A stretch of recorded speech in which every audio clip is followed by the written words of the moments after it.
بسم اللہ الرحمن الرحیم۔ السلام علیکم، ویلکم کرتے ہیں آپ سب کا آمنہ ریئلٹی ٹی وی میں۔ حضرت سلیمان علیہ السلام اللہ کے ایک نبی تھے۔ آپ حضرت داؤد علیہ السلام کے بیٹے تھے۔ حضرت سلیمان علیہ السلام کی حکومت دنیا کے ایک بڑے حصے پر تھی۔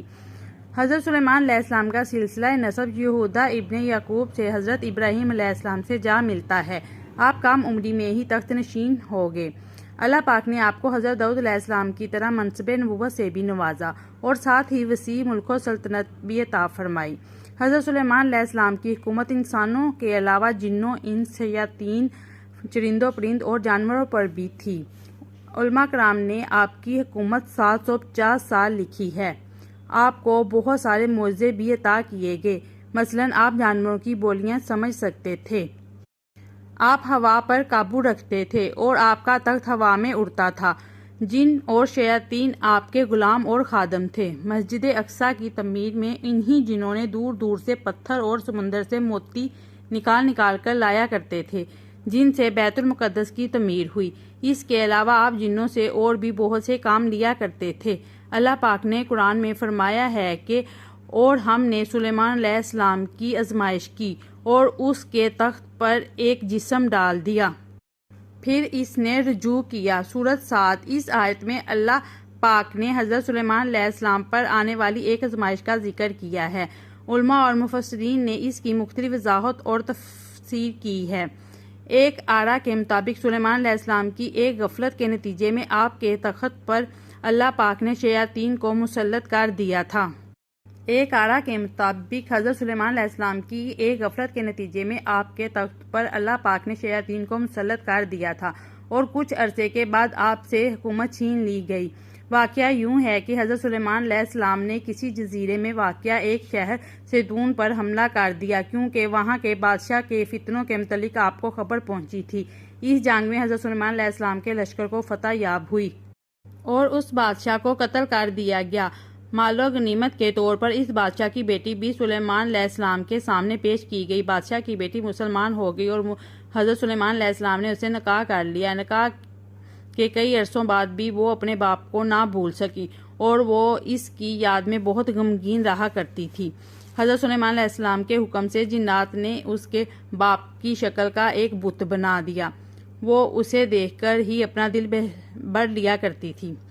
کچھ ہی دن گزرے کہ اس کی کنیزوں اور اس کی قوم کی عورتوں نے اس بت کی پوجا شروع کر دی اور حضرت سلیمان علیہ السلام کے محل میں ہی خفیہ طور پر بت پرستی کا آغاز ہو گیا، جو 40 دن تک جاری رہا۔ آخر حضرت سلیمان علیہ السلام کے وزیر آصف برقیہ کو اس بات کا علم ہو گیا۔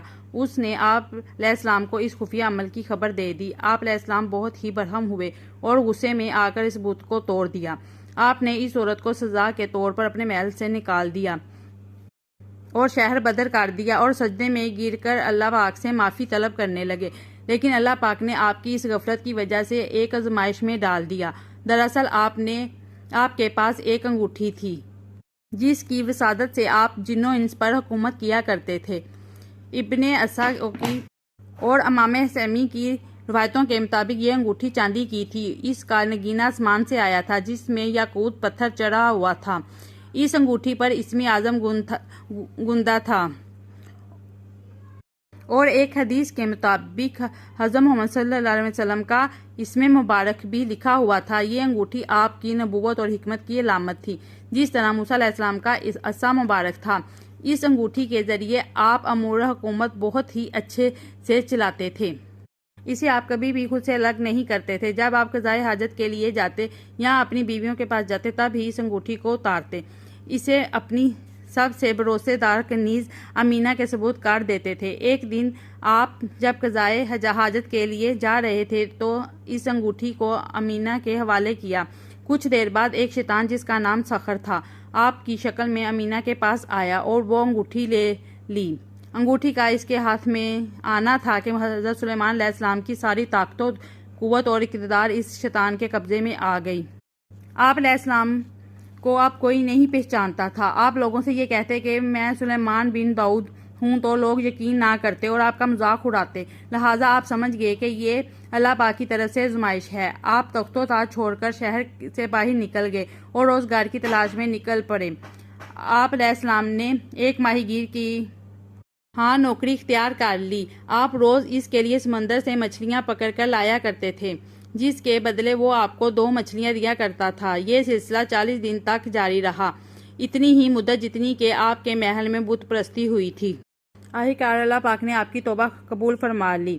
اب وہ شیطان سخر جو محل میں حضرت سلیمان علیہ السلام کی شکل و صورت لیے حکومت کر رہا تھا، درباریوں نے اس کی عادات و طاعت سے پہچان لیا کہ یہ حضرت سلیمان علیہ السلام نہیں ہے، لہٰذا محل میں موجود علماء نے یہ تجویز کی کہ اس کے سامنے تو ریت پڑی جائے، اگر وہ شیطان ہے تو اس سے سن نہ پائے گا۔ لہٰذا ایک روز جب وہ تخت پر بیٹھا ہوا تھا، سارے علماء اس کے ارد گرد جمع ہو گئے اور ریت کی تلاوت کرنے لگے۔ پھر کیا تھا، وہ شیطان کلام الہی سن کر جا نہ سکا اور وہاں سے بھاگ گیا۔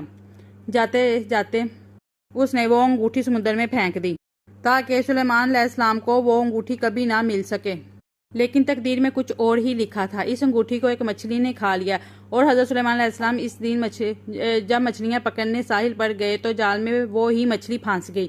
ماہی گیر نے بھی وہ مچھلی سلیمان علیہ السلام کو دے دی۔ جب آپ نے اس مچھلی کو کھانے کے لیے کاٹا تو وہ انگوٹھی نکلی۔ پھر کیا تھا کہ سارے جن و انس اور مخلوق آپ کی خدمت میں حاضر ہو گئے اور اطاعت پر آمادہ ہو گئے۔ آپ نے بارگاہ خداوندی میں شکر ادا کیا اور اس موقع پر آپ نے وہ مشہور دعا کی جس کا ذکر قرآن کی سورۃ صاد میں ہے۔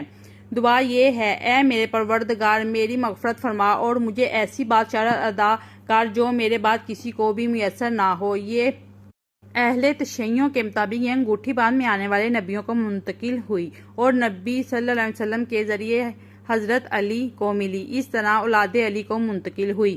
حسین بن موسیٰ بن جعفر کہتے ہیں کہ ایک دن امام رضا علیہ السلام کے ہاتھ میں چاندی کی انگوٹھی دیکھی جو باریک اور نازک تھی۔ میں نے پوچھا، آپ کے جیسا انسان ایسی انگوٹھی پہنتا ہے؟ انہوں نے فرمایا، یہ انگوٹھی سلیمان بن داؤد کی ہے۔ اب یہ انگوٹھی حضرت امام مہدی